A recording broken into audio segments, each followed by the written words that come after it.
Before we dive in, viewer discretion is advised. This content is for entertainment purposes. What becomes of a man forged in the fires of addiction and prison? Now a titan of country music. When he is placed in the arena opposite a host who wields judgment as her sharpest weapon, you are about to bear witness to a confrontation so volatile, it would scar the annals of daytime television forever.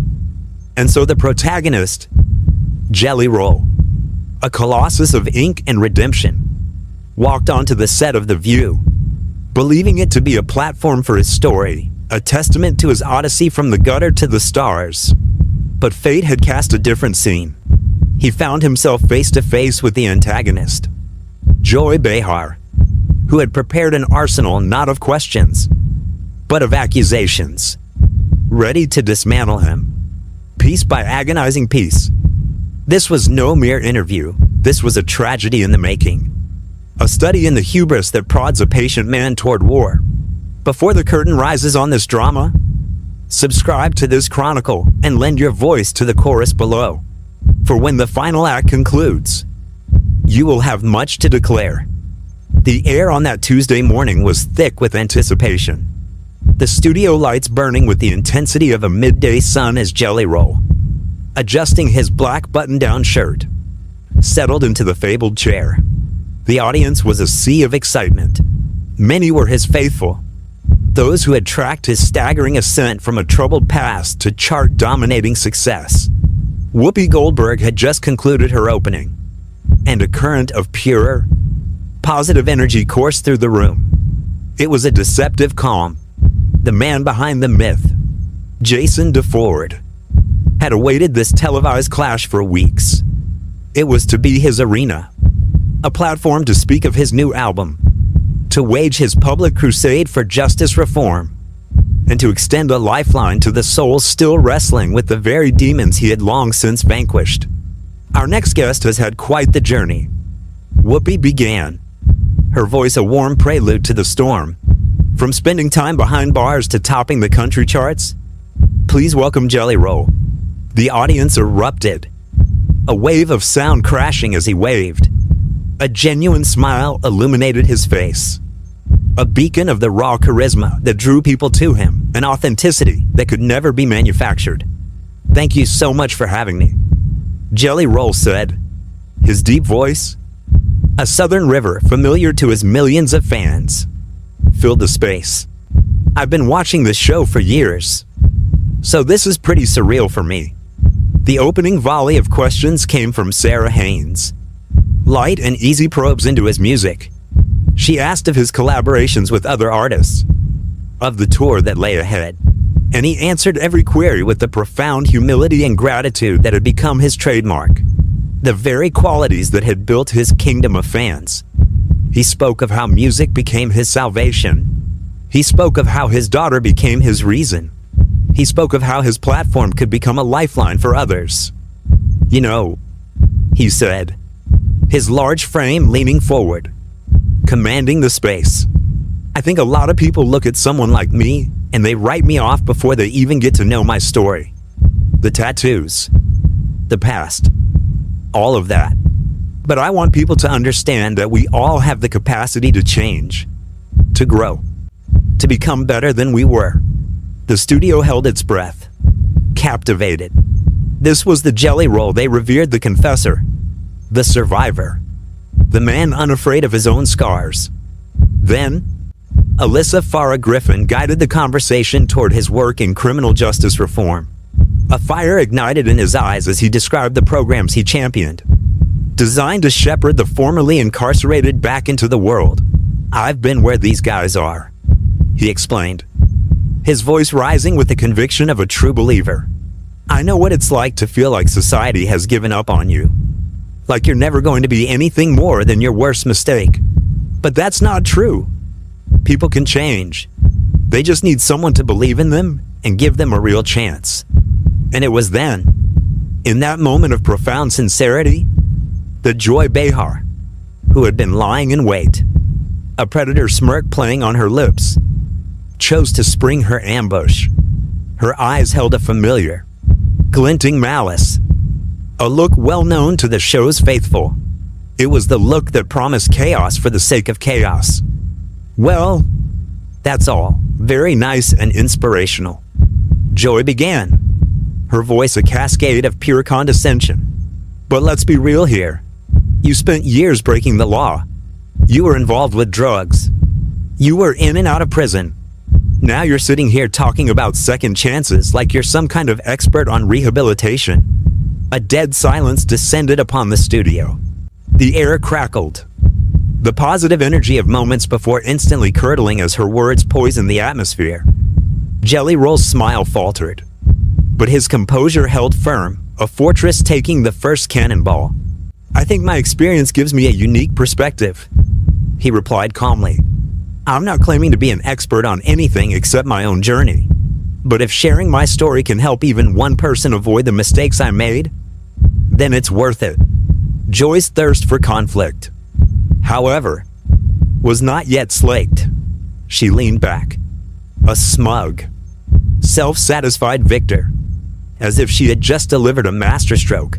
But don't you think it's a little convenient that now that you're famous and making money, suddenly you're this reformed character? I mean, how do we know this isn't just good PR? The camera, an unblinking eye, captured the subtle betrayal, the tightening of his jaw, the fleeting clench of his fists, a warrior forcing his hands from his sword. The other hosts shifted, their discomfort palpable, unwitting spectators in a battle they had not foreseen. Joy, he said, and the single word was not a name, but a warning, a low rumble of thunder before the lightning strike. I think you're misunderstanding what this is about. This isn't PR. This is my life. These aren't talking points. These are real experiences that shaped who I am. But his opponent was just beginning to deploy her heaviest artillery. That predatory gleam intensified in her eyes. She had drawn blood and was now moving in for the kill. I'm just saying it's easy to talk about redemption and second chances when you're sitting pretty with a record deal and sold-out concerts. What about the people you hurt along the way? What about the communities that were damaged by the drug trade you were part of? The accusation landed, hanging in the studio air like a shroud. And with those words, the transformation was complete. The composed guest was gone. His breath deepened. His posture shifted from repose to readiness. A fire, long banked, now raged in his eyes, signaling to all that a fatal line had just been crossed. You want to talk about the people I hurt? Jelly Roll's voice was no longer calm. It was a rising tide of righteous fury. Let's talk about them. Let's talk about how I've spent every day since I got clean, trying to make amends, trying to do better, trying to use whatever platform I have to help people. And yet Joy, whether through sheer ignorance of the tempest she had unleashed, or from a place of pure malice, pressed her assault. But that doesn't undo the damage, does it? But that cannot summon back the lives lost to the abyss, nor mend the families shattered by it. One cannot simply sing away such a heavy mantle of responsibility. And that was the trigger. That was the precise moment the dam of a man's soul gave way. The moment the carefully constructed fortress of his composure, maintained for years, finally crumbled under the relentless siege of Joy's words. This man, who had spent years of his life learning to master his own fury, who had spent years of his life toiling to become a better man, was suddenly confronted by a force seemingly intent on razing everything he had built to the ground. The explosion is instantaneous, volcanic. Jelly Roll is on his feet, a surge of motion so violent his chair is sent skittering backward, his 6-foot frame a monolith of rage looming over the desk. His voice detonates across the studio, a shockwave that makes every soul in the room flinch. Are you kidding me right now? He roars, the southern cadence of his voice thickening with the raw tide of his emotion. You think I don't carry that weight every single day? Do you believe for a second I don't know exactly what I've done and who I've hurt, lady? You possess absolutely no concept of what you are speaking of.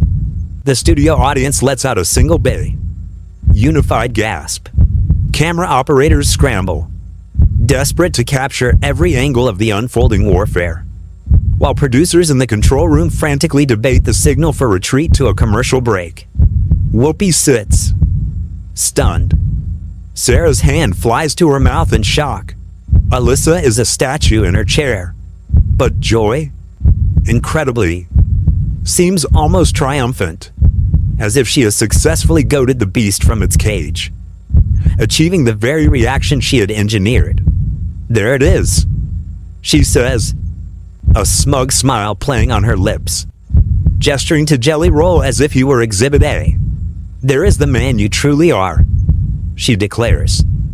Beneath all this talk of redemption, still the same angry criminal, merely clad in better garments. If the studio had been tense before, it is now a tomb. The only sound is the ragged cadence of Jelly Roll's breathing as he glares down at Joy. His expression a maelstrom of fury, of disbelief, and of something far more primal.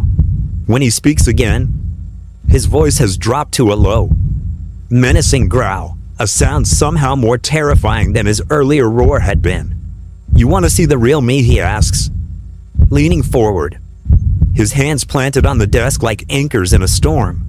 The real me spent 3 years in a county jail cell, contemplating every single person I wounded, every family I fractured, every life I helped to ruin. The real me is haunted by nightmares of young people who overdosed on the poison I peddled. The real me attends the funerals of those I grew up with, the ones who did not escape as I did. Joy attempts an interruption, a futile counterattack, but Jelly Roll's voice slices through her words like a blade. No, you initiated this conflict, so we shall see it through. You sit there, upon your ivory tower, casting judgment down upon men like me. But what have you ever sacrificed? What great struggle have you ever overcome? Can it be you think redemption is nothing more than a marketing ploy because you have never been in desperate need of it yourself? The camera tightens on Joy's face, and for the first time since the battle was joined, she appears genuinely unsettled. The smug mask begins to crack at the edges. The dawning horror that she has perhaps provoked a war she cannot win. I am merely asking the difficult questions that must be asked. She parries, but her voice is a pale echo of the confidence it held mere moments ago. Someone must hold people accountable. Accountable, Jelly Roll laughs, a sound utterly devoid of humor. You think this is you holding me accountable? I hold myself accountable with every breath I take. I collaborate with organizations that guide the addicted back to the light. I walk into prisons to speak to young men who are making the very same mistakes I made. I give funds to families who have lost their own to the plague of addiction. What, precisely, are you doing to better the world? Aside from sitting in this chair and attempting to tear people down, Whoopi, at last, finds her voice, trying to referee the bout. But Jelly Roll is not finished. His focus is a laser beam, fixed on Joy. Do you know the difference between us? I admit my wrongs. I own my failures. You sit here, day after day, feigning a moral high ground over all others. But you are nothing more than a bully armed with a microphone. A flush of crimson rises on Joy's face. A tide of anger, not shame. How dare you call me a bully? I'm a journalist asking legitimate questions about what. Jelly Roll's voice cuts her off, rising once more to a roar. About the impossibility of a man who has erred ever truly changing. About how anyone with a past like mine should be silenced and erased. You are not asking questions. You are advancing an agenda. And that agenda is to make others feel diminished so that you might feel elevated. The other hosts look between the two combatants, spectators at a gladiatorial contest, uncertain whether to intervene or to let fate run its course. The audience holds its breath, a silent chorus transfixed by the raw, unscripted tragedy unfolding before them. I have interviewed thousands of people. Joy fires back, her own volume rising in a desperate defense. I know how to distinguish genuine rehabilitation from a well-rehearsed narrative. And what I see before me is someone who has mastered the art of saying the right words to make us all forget what he truly is. That last volley strikes Jelly Roll like a physical blow. His face is a canvas of shifting emotions: hurt, then anger, then a profound look that borders on pity. When he speaks again, his voice is quiet, yet it carries more force than all his shouting. "What I truly am," he says, his words slow, deliberate, is a father who desperately wants his daughter to be proud of the man he has become. What I truly am is a soul who has known the deepest abyss and claws his way out of it every single day. What I truly am is a human being who made catastrophic choices and is now dedicating the remainder of his days to atoning for them. He pauses, letting the weight of his testimony settle in the silent air. But what times you times are? Joy is someone who is paid to diminish people on national television. Someone who mistakes cruelty for intellect. Someone who has never had to fight for anything of substance in her entire life. And so, you cannot possibly comprehend what real change even looks like. Joy opens her mouth to retort, but Jelly Roll raises a hand, a gesture of absolute authority that silences her. "I am not finished. You want to speak of accountability? Let us speak of your own. How many people have you discouraged from seeking help, making them believe society will never forgive them? How many second chances have you annihilated with your brand of cynicism? How many families have you helped keep broken by peddling the lie that people are incapable of fundamental change?" The questions hang in the air, each one an indictment. Joy's face is a portrait of defeat, revealing that every arrow has found its mark. The confident interrogator, the smug antagonist, has been rendered utterly speechless.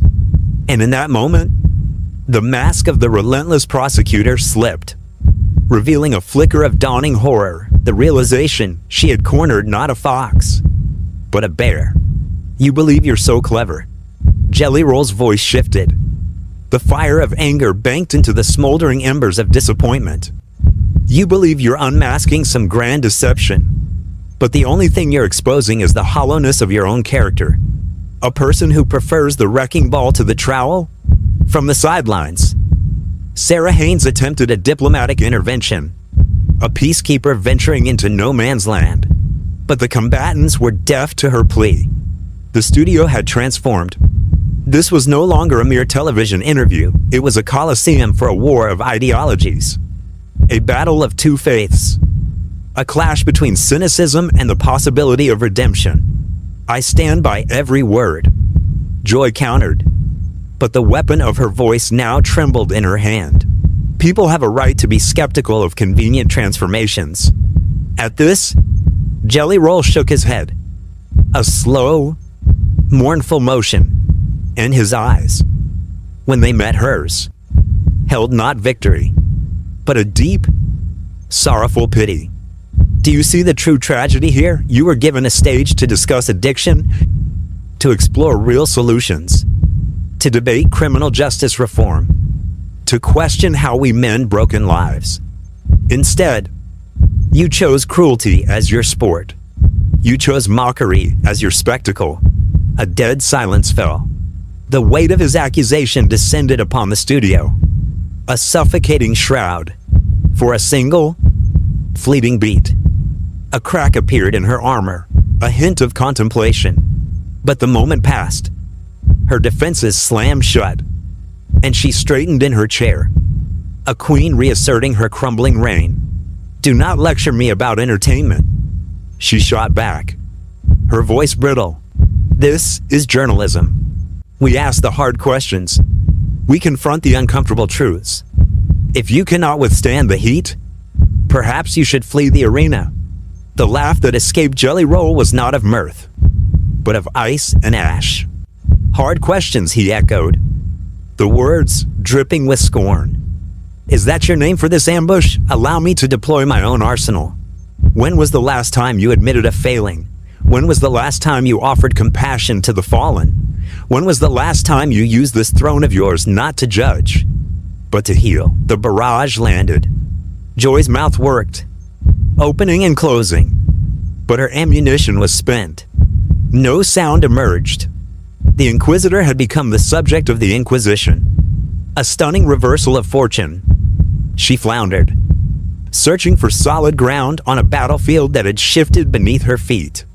Just as I suspected, Jelly Roll pressed on, his voice a rising tide. You can wield the sword, but you cannot bear a shield. You can lay siege to another's fortress for days, but when your own walls are questioned, you cry foul.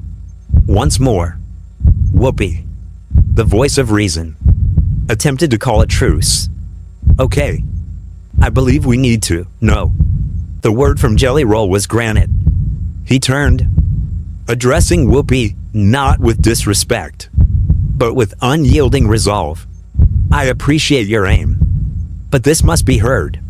I came to this table in good faith, to speak of music, of redemption, of hope. Instead, I was led into a prepared ambush. The verdict on my character decided before the trial even began. He pivoted back to Joy, the target. His volume dropped, but the intensity coiled, becoming dangerously sharp. Do you know the greatest sadness in this room? It is the opportunity you squandered. You could have asked about the programs I champion, the children I mentor, the genuine work being done to salvage lives from the wreckage. Instead, you chose to be a tormentor. I am not a tormentor. Joy protested, her voice thin. For what? Jelly Roll's voice detonated, his composure finally fracturing into 1,000 pieces. For getting clean, for rebuilding a shattered life, for trying to steer others from the very cliffs I fell from. What is my crime in this court of yours? What am I accountable for? Besides a past that offends your sensibilities, the air in the studio crackled, thick with unspoken voltage. The cameras, like roving eyes of fate, panned across a stunned audience, capturing faces frozen in shock, hands clasped over mouths. In the control room, the gods of broadcast watched the spectacle unfold. Producers frantically debated, was this a catastrophe spiraling out of control, or the most magnetic television ever recorded? You're accountable. Joy fired back, finding a last round of ammunition. For profiting from a tale of redemption while your victims still suffer. The words found their mark. Profiting. The question broke from Jelly Roll's lips, fractured with pure emotion. You think this is profit? Every single dollar, every stage I stand on, is a debt I know I must repay every single day. Do you think I am ignorant of the family shattered by the poison I once peddled? Do you imagine a record deal grants me peaceful slumber? He surged forward again, leaning across the desk, closing the distance. His face was mere inches from hers, and his voice was a testament to raw, unvarnished pain. I give away more money to recovery charities than most will see in a decade. I walk the halls of prisons, speaking to boys with my own ghost in their eyes. I use this platform, this microphone, this second chance, to preach that change is possible through relentless work. From across the chasm, Joy attempted to launch another volley, to interrupt the sermon, but the sheer force of his conviction washed over her words, silencing them completely. But that is not the story you wish to tell, is it? It does not fit the villain you have cast. You decided my role in this play long ago, and no mountain of evidence will sway your verdict. Evidence, Joy scoffed. A final, desperate sneer. What evidence? A few charitable checks, a handful of prison tours. Do you believe that erases everything you did? The question struck the room like a bolt of lightning. Slowly, Jelly Roll pulled back, straightening to his full height, and the look in his eyes had transformed. The fire was gone, replaced by the deep, still waters of acceptance. No, he answered, his voice a quiet echo in the silent room. Nothing can ever erase what I did. Nothing can return the lives lost to my choices. Nothing can mend the families I helped shatter. Nothing can rebuild the communities I helped poison. And that, he affirmed, his voice gaining a new, profound strength, is a burden I carry every single day. This was not the roar of a wounded animal. This was the resonant toll of a bell from a place of deep clarity. But your true question, the one beneath it all, is whether or not I am worthy of forgiveness, whether I deserve redemption, whether a man with my past should be permitted to walk forward and attempt to atone. His gaze swept the room, a silent appeal to the hosts, to the audience, to the unblinking eyes of the cameras themselves. And to that, I have only one answer. I do not know if I deserve it. That judgment does not belong to me. But I do know this: I will spend every remaining day of my life trying to be worthy of it. Joy's mouth opened. A final, reflexive gesture of a defeated foe. But Jelly Roll raises his hand once more. A gesture that silences the battlefield. You wish to pass judgment, so be it. Judge me by my actions from this day forward. Judge me by the lives I endeavor to save. By the youth I steer from the ruinous path I once walked. By the families I helped make whole. Do not judge me for the man I was. Judge me for the man I am becoming. The silence that crashes down in the wake of his words is absolute. The studio holds its breath. Even Joy appears stunned into submission, disarmed by the raw, unshielded honesty of his counterattack. The camera, an unforgiving eye, captures her expression for a fleeting instant. A flicker of what could only be shame. You came into this arena today. Jelly Roll continues, his voice a pillar of strength, believing you would unmask a charlatan, but the only thing you have exposed is your own profound inability to conceive that a person can change. Your own bitter cynicism. Your own desperate need to pull others down to feel the illusion of height. He adjusts his shirt, a small gesture of composure, and locks his gaze directly with the camera's lens. For anyone watching, for anyone locked in a struggle, for anyone who has made mistakes they believe are unforgivable, for anyone told by people like her that they are forever defined by their darkest hour, I need you to hear this. You can change. The path is not easy, and victory is not won overnight. But you can change. Let no one persuade you otherwise. Joy launches one last, desperate volley to reclaim lost ground. I believe you are being excessively dramatic. Jelly Roll cuts her off. A final, decisive blow. You launched an ambush on my character, my motives, my redemption, and my very right to speak of my own life. You attempted to dismantle me on national television for nothing more than your own grim entertainment. And when I mounted a defense, when I demonstrated what true accountability is, you call me dramatic? He shakes his head. The disgust undisguised. Do you know what program? Joy, you are precisely the kind of person who makes seeking help a harder war to wage. You are precisely the kind of person who keeps families fractured and communities broken. You are the problem here, not I. With that, he turns from her, a complete dismissal, and addresses Whoopi directly. Thank you for inviting me to your show. I regret that it devolved into this conflict, but I will not apologize for defending myself from an attack armed with nothing but malice and prejudice. The camera captures Joy's face a final time as Jelly Roll prepares his exit. She wears the look of someone who has just grasped the catastrophic nature of their miscalculation. Someone just beginning to comprehend they have stormed a fortress that should never have been besieged. Wait, she calls out, her voice thin, as he begins to walk away. But Jelly Roll does not grant her a backward glance. Our business is concluded, he states over his shoulder, his tone ringing with the finality of a verdict. I came here to speak of redemption and hope, and you twisted it into an assault. The fault for that is yours, not mine. As he exits the stage, the air crackles with a stunned silence.